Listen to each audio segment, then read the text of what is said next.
topic of the discussion is multiple regression, a complete business application. Okay. जब हम multiple regression कर रहे हैं तो हम इंडिपेंडेंट वेरिएबल्स और डिपेंडेंट वेरिएबल्स के दरमियान में एक रिलेशनशिप को यूज़ करते हुए डिपेंडेंट वेरिएबल को मेजर करते हैं। इस मॉड्यूल में मैं कोशिश करूंगा कि एक कंप्लीट पिक्चर आपके सामने पेश करूं, बजाय उसको अलहदा तरीके से इंटरप्रेट करने के। स्लोप क्या है, इंटरसेप्ट क्या है, आर स्क्वायर की वैल्यू क्या है, हम एक कंप्लीट पिक्चर लेते हैं। और यहाँ पे जो मैं डेटाबेस यूज़ करूँगा वो कस्टमर डीबेस है। और अगर आप स्क्रीन के ऊपर देखें तो मैंने एक रिग्रेशन को यहाँ पे रन किया हुआ है जिसमें डिपेंडेंट वेरिएबल मेरे पास क्रेडिट कार्ड डेट है, और इंडिपेंडेंट वेरिएबल के तौर के ऊपर ये मैंने 4 वेरिएबल सेलेक्ट किए हैं। सो ये सिंपल रिग्रेशन तो हो नहीं सकता क्योंकि यहाँ पे 4 इंडिपेंडेंट वेरिएबल्स हैं। इनको इकट्ठे हम स्टडी करेंगे, अलग-अलग भी स्टडी करेंगे, कर सकते हैं, लेकिन जब हम अलग-अलग स्टडी करेंगे तो फिर इन वेरिएबल्स के दरमियान का जो कोरिलेशन है, जो रिलेशनशिप है, उसको हम इग्नोर कर जाएंगे। तो हम उस रिलेशनशिप को कि इनके दरमियान में जो रिलेशनशिप रोल प्ले कर रहा है उसको भी हम अपनी कैलकुलेशन में यूज़ करते हैं। तो उसको यूज़ करने के बाद हमारे पास ये मल्टीपल रिग्रेशन की ये सूरत हाल आती है। इसको हम ओके का बटन प्रेस कर देंगे और ये हमारे पास 4 टेबल की सूरत में रिज़ल्ट आ जाएगा। सबसे पहले जिस चीज़ को हम देखेंगे वो BAR की सेटिस्फेक्शन है कि क्या जो लीनियर की हमने असम्पशन यूज़ की है क्या वो ठीक है।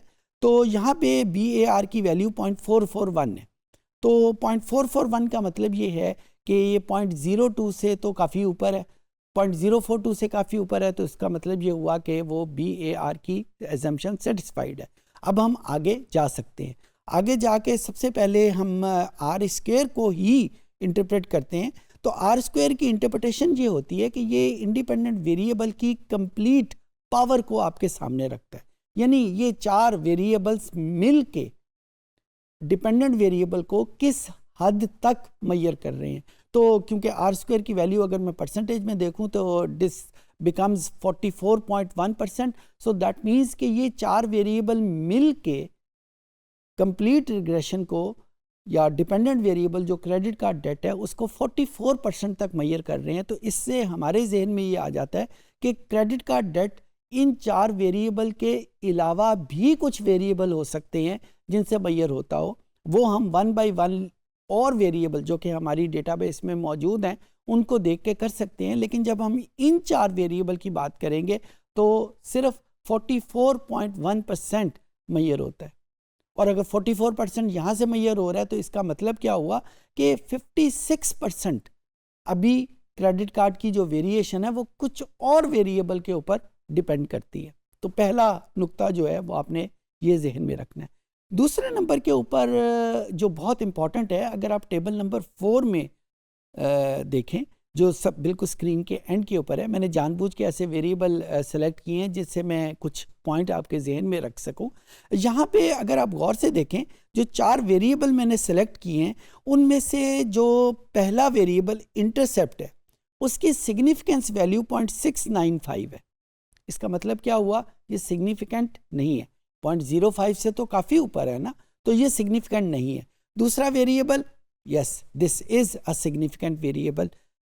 तीसरे नंबर के ऊपर 0.011, ये 0.05 से तो कम है, लिहाजा हम ये कहेंगे कि ये सिग्निफिकेंट है। तीसरे नंबर के ऊपर 0.054, ये 0.05 से ज़्यादा है, यानी 5% पे ये सिग्निफिकेंट नहीं है लेकिन 10% पे सिग्निफिकेंट है। और चौथे नंबर के ऊपर एज इन ईयर, इसकी सिग्निफिकेंस वैल्यू 0.422 है, यानी ये सिग्निफिकेंट नहीं है। तो इम्पॉर्टेंट चीज़ जो आपने अपने जहनों में रखनी है कि हम फाइनल रिग्रेशन मॉडल के तौर के ऊपर ऐसे किसी वेरिएबल को अपनी डिस्कशन में शामिल नहीं करेंगे। मेरे लफ्ज़ों पे काइंडली गौर कीजिएगा। फाइनल रिग्रेशन मॉडल के तौर के ऊपर हम किसी ऐसे इंडिपेंडेंट वेरिएबल को एक्सेप्ट नहीं करेंगे जो सिग्निफिकेंट नहीं है। जिस तरह इस केस में मैंने स्टार्ट लिया था 4 इंडिपेंडेंट वेरिएबल के तौर पे, अब एक वेरिएबल उनमें से जो एज है वो सिग्निफिकेंट नहीं है, तो मैं फाइनल रिग्रेशन मॉडल में इस वेरिएबल को शामिल नहीं करूँगा। क्यों? क्योंकि ये सिग्निफिकेंट नहीं है। और सिग्निफिकेंट का क्या मतलब है कि टोटल में क्या ये वैल्यू जो है वो जनरलाइजेबल है या नहीं, ये हमें बताया जाता है। सो कि अगर एक वैल्यू सैंपल में तो नज़र आ रही है लेकिन होल में उसका कोई रोल नहीं है, तो हम उसको एक फाइनल रिग्रेशन के तौर के ऊपर स्टडी नहीं करेंगे। सो जब हम फाइनल मॉडल की तरफ जाएंगे तो इस वेरिएबल को हम अपनी डिस्कशन में से निकाल देंगे। कैसे निकालेंगे? हम दोबारा एनालाइज पे जाएंगे, रिग्रेशन पे जाएंगे, लीनियर क्लिक किया और ये जो एज का वेरिएबल हमने सेलेक्ट किया हुआ है इसको वापस भेज देंगे, क्योंकि ये वो वेरिएबल है जो सिग्निफिकेंट नहीं था। तो अब हम दोबारा ओके का बटन प्रेस करेंगे। अब हमारे पास जो वैल्यूज़ आएंगी ये सारी वैल्यूज सिग्निफिकेंट है। एक चीज़ जो आप ज़रूर गौर कीजिएगा, आप इसका आर स्क्वायर देखें 0.441 है। अच्छा, पहले जब 4 वेरिएबल थे तो इसका आर स्क्वायर भी 0.441 था। इसका मतलब क्या हुआ कि एक ऐसा वेरिएबल जो सिग्निफिकेंट नहीं है, अगर हम उसको मॉडल में से निकाल भी देंगे तो मॉडल की पावर के ऊपर कोई फर्क नहीं पड़ेगा। 4 वेरिएबल में भी आर स्क्वायर 0.441 था, 3 वेरिएबल में भी आर स्क्वायर 0.441 है। इसका मतलब है कि इस वेरिएबल की इंक्लूजन से या एक्सक्लूजन से मॉडल की पावर में कोई फर्क नहीं पड़ रहा। दूसरे मानों में जब हम क्रेडिट कार्ड के डेट को मेजर करने लगते हैं तो उस कैलकुलेशन में एज का कोई रोल नहीं है। तो इसकी इंटरप्रिटेशन हम यूं करेंगे। अब हमारे पास फाइनल वेरिएबल के तौर पे अगर आप टेबल नंबर 4 में देखें, हर वो वेरिएबल शामिल है जो सिग्निफिकेंट है, यानी ऐसा कोई भी वेरिएबल नहीं है जो सिग्निफिकेंट नहीं है। अच्छा, उसके बाद हम देखते हैं ये एनोवा टेबल में कंप्लीट रिग्रेशन को जब हम देखेंगे तो कंप्लीट रिग्रेशन भी हमारे पास सिग्निफिकेंट आ जाता है। तो इस तरीके से हम फाइनल रिग्रेशन मॉडल की तरफ मूव करते हैं। सो जो इम्पोर्टेंट लेसन मैं चाहता हूं कि आप इस मॉड्यूल से लेके उठें वो ये है कि जब हम स्टार्ट में बहुत सारे इंडिपेंडेंट वेरिएबल को अपने मॉडल में शामिल कर लेते हैं, इस बिना पे कि ये भी वेरिएबल हमारी एक्सपेक्टेशन के मुताबिक डिपेंडेंट वेरिएबल को मेजर कर रहा है, इसकी ज़रूरत है। लेकिन जब हम डेटाबेस को यूज़ करते हुए उस रिग्रेशन की न्यूमेरिकल आउटपुट देखते हैं तो उस न्यूमेरिकल आउटपुट में हमारे सामने कुछ वेरिएबल ऐसे आते हैं जो सिग्निफिकेंट नहीं हैं, तो हम उन वेरिएबल्स को अपनी कैलकुलेशन में से निकाल देंगे। एक बहुत इम्पॉर्टेंट नुक्ता जो शायद आपके जहन में आ गया हो कि इंटरसेप्ट भी तो सिग्निफिकेंट नहीं था, लेकिन इंटरसेप्ट को तो हमने नहीं निकाला, इंटरसेप्ट तो अभी भी सिग्निफिकेंट नहीं है।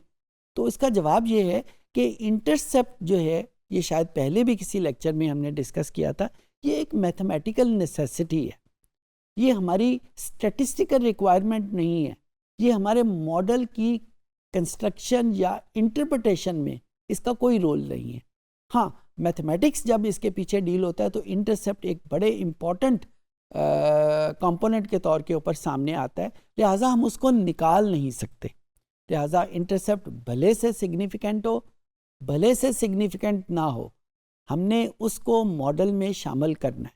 दूसरा, आपने देखा कि जब हम रिग्रेशन में SPSS में वेरिएबल एंटर कर रहे होते हैं तो हम यहाँ पे इंटरसेप्ट के बारे में तो कुछ भी नहीं कहते। तो इसका जवाब ये भी है कि यहाँ पे इंटरसेप्ट की क्योंकि इंक्लूजन और एक्सक्लूजन मैथमेटिकल रिक्वायरमेंट है, लिहाजा हमने उसको शामिल करना ही करना है। तो भले से इंटरसेप्ट सिग्निफिकेंट हो या ना हो, फाइनल मॉडल में ये बहरहाल मौजूद रहेगा। लेकिन जब हम एक फाइनल रिपोर्ट लिखेंगे तो हम इसको मेंशन करेंगे कि हमारे इस मॉडल में जो इंटरसेप्ट है वो सिग्निफिकेंट नहीं है।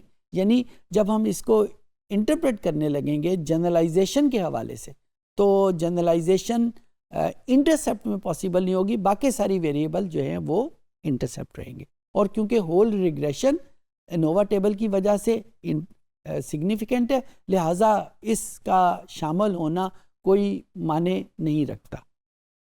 सो this is how we interpret the whole regression model, जिसमें हमने आर स्क्वायर को भी अपनी कैलकुलेशन में शामिल किया, हमने उसकी सिग्निफिकेंस को भी शामिल किया, और हमने इंटरसेप्ट को भी डिस्कस किया कि भले से वो सिग्निफिकेंट है या नहीं, हमारे मॉडल में वो शामिल रहेगा. I hope I could make my self understood.